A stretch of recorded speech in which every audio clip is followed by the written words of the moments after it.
Daddy? Daddy? Mao na ginagamit guys pag mag-deliver og tubig.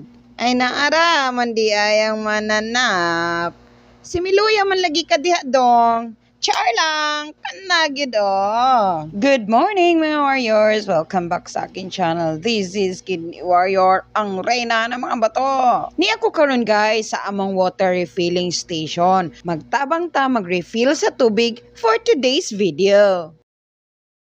Magsayo-sayo sa di ay takajut guys, mentras nagahugas pa og galon ang akong anak. Char lang, kanagida. Kauban di ay nako diri guys ang akong bunsong anak nga si Churi.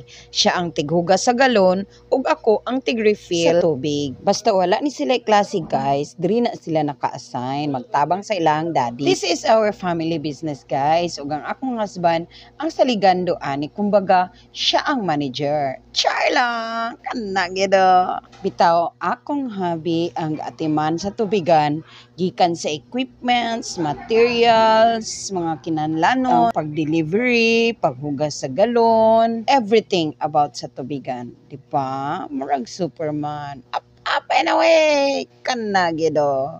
Anyways, ay haraday ko makatabang sa ilaha guys, kumayo akong pamati. But most of the time, si Daddy Regid dira ang gatiman. Actually guys, dako kayo nagikatabang ang among water refilling station, especially sa ako ang naay sakit.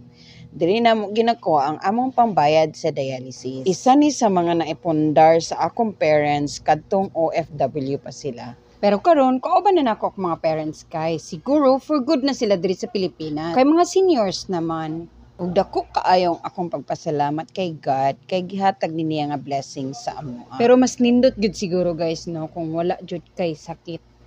Kay kaning nahitabo sa ako struggle is real. Grabe gid kalisod guys. As in, mauna nga ang akong pinaka-advice sa inyong tanan, ayaw gyud abusari ang inyong lawas. Be healthy, live healthy, and keep healthy. And I thank you. Sunod na sad. See you again. Salamat.